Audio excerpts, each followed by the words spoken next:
तो दोस्तों, एक और नया दिन और मैं बलजीत परमार हाजिर हूँ एक नई कहानी, एक नया किस्सा लेकर।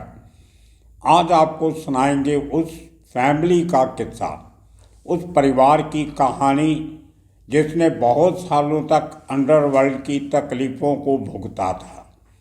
और यहाँ तक कि उनके एक बड़े भाई को 1997 में छोटा शकील के लोगों ने, जिनमें अबू सलेम शामिल था, उन्होंने मार दिया था उसके ऑफिस में जाके।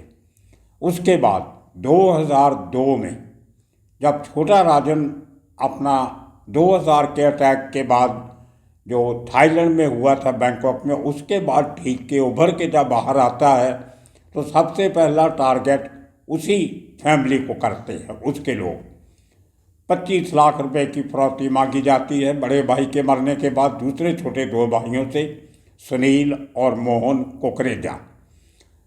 वो लोग पैसा देने से इनकार कर देते हैं, लेकिन पुलिस बड़ी मुस्तैदी से कैसे उनको बचाती है वो बात सुनाएंगे। और अब लेटेस्ट, आज से कुछ दिन पहले मुंबई की क्राइम ब्रांच की इकोनॉमिक ऑफेंसेस शाखा में एक केस दर्ज किया गया है। वो किसी और ने नहीं, ये दोनों भाइयों में से एक भाई ने किया है।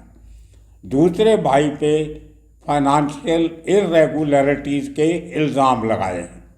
और जब कोई भी केस इकोनॉमिक ऑफेंसेस विंग के पास जाता है, EOW के पास, तो उसका मतलब ये होता है कि कम से कम 10-12 करोड़ रुपए की हेरा फेरी का मामला है, कि उसको छोटा case local police station level पे हल होता है। खाली बड़े केसेस ही क्राइम ब्रांच की इस शाखा के पास जाते हैं। क्या है पूरा माजरा इस परिवार के साथ, क्यों इस तरह होता है, अपने आप में बड़ी इंटरेस्टिंग कहानी। पहले तो आपको बता दें कि ये मुंबई के बड़े बिल्डरों में से एक बिल्डर हैं, जो टॉप के 4-5 बिल्डर मुंबई में हैं, उनमें से एक ये परिवार गिना जाता है। बहुत सारी कंपनियां हैं इनकी, मुंबई में, न्यू बॉम्बे में, थाना में, पूना में और भी कई जगह पे। कुकरेजा बिल्डर्स के नाम से ये मशहूर हैं। OP कुकरेजा, जिनका 1997 में मर्डर होता है, वो उस समय न्यू बॉम्बे बिल्डर्स एसोसिएशन के प्रेसिडेंट थे, लेकिन ऑफिस उनका चैम्बूर में रहा। वो समय था जब उनकी नज़दीकियाँ छोटा राजन के साथ ज़्यादा थी, क्योंकि छोटा राजन का स्ट्रॉन्ग होल्ड जो है तिलक नगर, वो चैम्बूर के साथ ही जुड़ा हुआ इलाका है। कहते हैं कि जब तक छोटा राजन दाऊद के साथ रहा तो इस OP कुकरेजा के रिश्ते छोटा राजन के थ्रू दाऊद गैंग के साथ भी अच्छे थे, क्योंकि बहुत पैसा कमाते थे, कहीं ना कहीं अंडरवर्ल्ड की ज़रूरत पड़ती थी। जब कोई प्लॉट खरीदते थे डिस्प्यूटेड, वो ज़माना था जब डिस्प्यूटेड प्लॉट्स खरीद के वहाँ से जो लोग भाड़े पे, किराए पे जब मालिक रहते थे, उनको थोड़ा बहुत पैसा दे के प्लॉट खाली करवा के उसको रीडेवलपमेंट किया जाता था, दोबारा पुनर्निर्माण जिनको कहते हैं, वो किया जाता था। तो उनमें से काफ़ी लोग ऐसे होते थे जो ज़्यादा पैसे की मांग करते थे। उनको दबाने के लिए, डराने के लिए, धमकाने के लिए अंडरवर्ल्ड ऐसे बिल्डरों के काम आता था। तो उसी चक्कर में चलते इनको रिलेशन रखने पड़ते थे अपने इलाके के दादा से और उनके बड़े जो सरगना होते थे उनके साथ। उसी बात को लेके जब 93 में छोटा राजन दाऊद से अलग हो जाता है, होते होते 97 तक दाऊद इब्राहिम के लोग या उस गैंग के लोग जिनके आगे अबू सलेम जैसे लोग काम करते थे, वो लोग अपना टारगेट चुनते थे। और 97 का साल जो था वो बहुत बहुत खतरनाक साल था मुंबई के इतिहास में। बहुत बड़े बड़े लोगों को मारा गया, जिनमें ईस्ट वेस्ट एयरलाइन के मालिक उनको मारा गया बांद्रा में। और वह उसमें जो 3-4 लोग थे बड़े छात्र किस्म के अपराधी, उसके दफ्तर के बाहर गाड़ी रोक के उसका आगे की जो विंडशील्ड होती है उसको तोड़ के गोलियां मार के मारा गया। और छोटा राजन ने ये क्लेम किया कि उसकी तकीउद्दीन की जो कंपनी थी, aviation company east west airline, उसमें दाऊद का पैसा लगा हुआ है, इसलिए उसको टारगेट किया। और कई लोग ये भी कहते थे कि उसको टारगेट इसलिए किया गया कि उसके कुछ दिन पहले ही ओपी कुकरेजा का मर्डर अबू सलेम ने छोटा शकील के कहने पे करवाया था। उसी साल गुलशन कुमार का मर्डर भी होता है। और इस किस्म के ये 4-5 बड़े केसेस जो 97 में हुए, वो एक पूरा जोर था जब दाऊद इब्राहिम का कंपनी गैंग और छोटा राजन का गैंग एक दूसरे के लोगों को धड़ाधड़ मार रहे थे। 93 के बाद जो दुश्मनी शुरू हुई, उसके बाद छोटा राजन को अपने इंडिपेंडेंटली पांव जमाने थे मुंबई के अंडरवर्ल्ड में।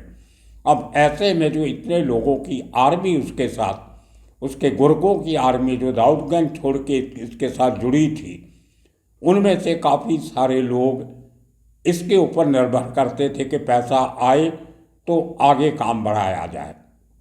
नए लोगों में जो खास साथ थे उनमें गुरु साटम, संतोष शेट्टी और इस किस्म के लोग जो छोटा राजन के साथ थे, उनको भी पैसे की सख्त ज़रूरत थी, क्योंकि वो हिंदुस्तान के बाहर से ऑपरेट कर रहे थे। कोई हांगकांग से ऑपरेट कर रहा था, कोई मलेशिया से कर रहा था, कोई साउथ अफ्रीका से, कोई नेपाल से, तो कोई थाईलैंड से। तो इस किस्म के इतने बड़े खर्चे को कंपनी चलाने को लेके जो पैसे की ज़रूरत होती है, उसके लिए सबसे बड़ी जो दूध देने वाली भैंस होती है वो बिल्डर्स लॉबी होती है। तो बहुत सारे बिल्डर्स को उन्हीं दिनों में, अब मुझे याद आ गया, प्रदीप जैन को भी मारा गया, वो भी बिल्डर था। 1 करोड़ मांगा गया था, लेकिन उनके पास पैसा नहीं था, 10 लाख दे दिया, बाकी नहीं दे सके, तो प्रदीप जैन को भी मारा गया। तो 94 से 97 तक 38 मर्डर ऐसे हुए दोनों कंपनीज के, छोटा राजन कंपनी और डी कंपनी, जिनका कोई आपराधिक रिकॉर्ड नहीं था, लेकिन किसी न किसी गैंगस्टर से दोस्ती की सज़ा या खमियाजा उन्हें भुगतना पड़ा। और उसी दिनों में जो ओपी कुकरेजा का चैम्बूर में ऑफिस था, दोपहर में वो खाना बना खा के अपनी कुर्सी पे आराम कर रहा था, आंखें बंद करके 2 शख्स आते हैं अबू सलेम के, जिनमें बहुत खतरनाक शूटर जो उस समय पुलिस को छोड़ के, पुलिस की नौकरी छोड़ के भागा हुआ था इगवे, और उसके साथ सलीम हड्डी जो चंबूर का ही रहने वाला था, चंबूर नाका के पास उसका घर था। एक बहुत डिटेल्ड एपिसोड हमने सलीम हड्डी पे बनाया था। इन दोनों ने जाके शरेआम उसके ऑफिस में सोए हुए ओपी कुकरेजा को गोलियां मार दी और मार दी। परिवार तो सदमे था, लेकिन दोनों भाइयों ने उस मौत के बाद उस काम को आगे बढ़ाया। अपनी जो बाप दादा के समय से जो कंस्ट्रक्शन कंपनी चलती आ रही थी और ओपी कुकरेजा उसका संभाल रहा था, उसका काम आ गया सुनील और मोहन कुकरेजा के पास, दोनों सगे भाई। और वही वो लोकेलिटी जहाँ पे सलीम हड्डी रहता था, इसके बाप का छोटा सा गराज था, और उसी एरिया को मोहन और सुनील दोनों ने खरीद लिया। सब लोगों को वहाँ से निकाल के पैसे दे के, जिनमें सलीम हड्डी का बाप और उसकी फैमिली भी शामिल थी। ये आपको बता दें कि एकवे और सलीम हड्डी दोनों की मौत हो चुकी है पुलिस एनकाउंटर में। तो फैमिली जो थी वो अपने इसी बिल्डर से, कुकरेजा बिल्डर से, जिस शख्स के बेटे ने कुकरेजा को मारा, उसी शख्स ने अपना प्लॉट, अपनी वो ज़मीन उसी बिल्डर को बेची, और आज वहाँ पे उस बिल्डिंग का काम जारी है। चलते चलते 2002 में अब वही छोटा राजन जो एक ज़माने में कुकरेजा फैमिली का दोस्त हुआ करता था, 2000 में उसके ऊपर अटैक होता है। काफ़ी उसको भागना पड़ता है वहाँ से इलाज के लिए, ईरान तक जाना पड़ता है। इलाज करवा के जब ठीक होता है तो काफ़ी सारे उसके साथी उसको छोड़ गए होते हैं, जिनमें संतोष शेट्टी और गुरु साटम, जिनका नाम लिया, वो शामिल थे। और जो बाकी बचे थे अब उनको संभालने की पूरी जिम्मेदारी एक बार फिर अराजन के ऊपर आ गई। फाइनेंशियली हालात बिल्कुल ऐसे थे जैसे 93 के बाद थे और 94 से जो लड़ाई झगड़े शुरू हुए उसी किस्म की हालात एक बार फिर छोटा राजन को भुगतने पड़ रहे थे। फिर एक बार अपने कदमों पे खड़े होने की कोशिश करनी पड़ रही थी। उसी समय निशाना बनाया जाता है इन्हीं दोनों भाइयों को, जिनके लिए एक बार वो अपनी दोस्तियों की हामी भरता था। तो मोहन और सुनील भाइयों से 25 लाख की उगराही मांगी गई, फिरौती मांगी गई। उन्होंने देने से इनकार कर दिया। अब वो समझ चुके थे कि एक बार पैसे दिए तो बार बार देने पड़ेंगे, एक को देंगे तो औरों को भी देने पड़ेंगे, और उसके चलते हुए उन्होंने इस बार पैसा देने की बजाय पुलिस को इन्वॉल्व करने में बेहतरी समझी। क्राइम ब्रांच के एंटी एक्सटॉर्शन सेल के इंचार्ज थे प्रदीप शिंदे। वो पहले मैंटोफिल में भी काम करके गए थे, बहुत अच्छे बढ़िया ऑफिसर। उन्होंने बड़ी प्लानिंग से ये पूरी प्लान किया सारा के आरोपियों को पैसे पकड़ा जाए। और उसी तरह दो आदमी जाते हैं रिवाल्वर लेके इनके ऑफिस में, दोनों भाइयों को धमकी दे के आते हैं उसी ऑफिस में जहाँ पे ओपी कुकरेजा को मारा गया था। और ये दोनों भाई उसकी बात मान लेते हैं, ठीक है आप बताइए और 2-4 दिन में कहाँ पैसा पहुँचाना है। उन्होंने कहा कि हम फ़ोन पे आपको बता दें, भाई से बात करके पूछ के बता देंगे पैसा कहाँ देना। तो 2-3 दिन के बाद जगह फिक्स होती है सेंट्रल मुंबई के ग्रांट रोड स्टेशन के पास। अब ग्रांट रोड स्टेशन बहुत बिजी स्टेशन है, उसके चारों तरफ का एरिया बहुत क्राउडेड है और वहाँ से निकल के भागना बड़ा मुश्किल होता है। और उस जगह के ऊपर पुलिस ने अपनी निगरानी रखी, भेष बदल के पुलिस वाले खड़े रहे और अपॉइंटेड टाइम पे 2 आदमी आते हैं वो पैसा क्लेम करने के लिए। ये वो शख्स नहीं थे जिन्होंने उसके ऑफिस में जाके कुकरेजा भाइयों को डराया था, ये दूसरे 2 लोग थे। और जो टेलीफोन पर जो हुलिया बताया गया था उसको मैच करने के बाद क्राइम ब्रांच के ऑफिसर्स ने इन दोनों को अरेस्ट कर लिया।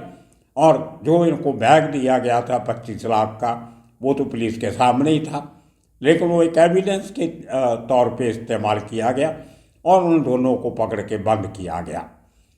दोनों भाइयों की जान बची। और उसके बाद कहा यह भी जाता है कि शायद अंदर खाते कुछ पैसा पहुंचा दिया गया था छोटा राजन को। बाकी के लिए जो तंग किया जा रहा था वो उससे बचने के लिए उन्होंने पुलिस को इन्वॉल्व किया गया। अब 2002 के बाद 20 साल के बाद 21 साल के बाद दोनों भाइयों में आपस में लड़ाई हो जाती है। वही भाई जो एक समय मिल के अंडरवर्ल्ड से लड़े, अपनी ज़िंदगी खतरे में डाली और बहुत अच्छी तरह से बिजनेस चल रहा था, अब दोनों भाइयों ने अलहदा होने का फैसला कर लिया। इसके पीछे भी कहा जाता है कि किसी ग्रुप की इन्वॉल्वमेंट है जो इनके बिजनेस के साथ मिलना चाहता है, जिसको एक भाई पसंद नहीं करता था। तो इसलिए अब जो पैसे में कुछ हेरा फेरी हुई है, क्योंकि भाई साथ में काम करते थे, जॉइंट अकाउंट था, दोनों के दस्तखत चलते थे, कुछ और भी डील्स होती हैं जो अंडर द टेबल होती हैं। एक्सल में कुछ बड़े पैसे का लेन देन हुआ जिसमें से एक भाई ने कुछ शायद उस पैसे में से कुछ इधर उधर कोई गुस्ताखी की, उसको लेके दूसरे भाई ने ये पुलिस में कंप्लेंट की है आज कि मेरे भाई ने मेरे इतने करोड़ का नुकसान कर दिया और उसमें अभी ये लड़ाई लंबी चलेगी। कहा तो ये भी जाता है कि बहुत सारे बड़े जो दूसरे बिल्डर्स हैं वो बीच में पड़ के कुछ बीच बचाव करवाने की कोशिश भी कर रहे हैं कि आप अपने भाइयों की लड़ाई आपस में मिल बैठ के हल कर लो। अगर वो इरेगुलरिटीज़ जो धंधे में हुई हैं, अगर पुलिस उसकी तहकीकात करती है और उन इल्ज़ामों को सही पाया जाता है तो और बहुत सारे बिल्डर जिन्होंने उस किस्म की गड़बड़ियाँ कर रखी हैं तो उनके ऊपर भी तलवार गिर सकती है। तो ये उनका अपना डर है उन लोगों का जो इन दोनों भाइयों का समझौता करवाने की फिराक में लगे। सो दोस्तों, ये देखिए, इतने बड़े शहर में इतना पैसा कमाने के बाद भी कहीं ना कहीं उसी पैसे के लिए रिश्तों में खटास आ जाती है, एक तरेड़ आ जाती है, एक डिवीज़न हो जाती है, जहाँ परिवार आपस में एक दूसरे से दूर हो जाते हैं। और वो परिवार जिन्होंने पहले बहुत सफ़र किया, जान भी गंवाई, धमकियां भी देखी, अंडरवर्ल्ड थे, टक्कर भी ली, लेकिन आज आपस की लड़ाई में इन दोनों की देखते हैं आने वाले दिनों में ईओडब्ल्यू की रिपोर्ट क्या आती है। बिना अंडरवर्ल्ड के किसी दखल के आपस में ही लड़ पड़े। तो दोस्तों, आने वाले दिनों में इस केस पे नज़र रखेंगे। जैसे कुछ नई अपडेट आती है आपसे शेयर करेंगे। तब तक के लिए आप सबका बहुत बहुत शुक्रिया, धन्यवाद।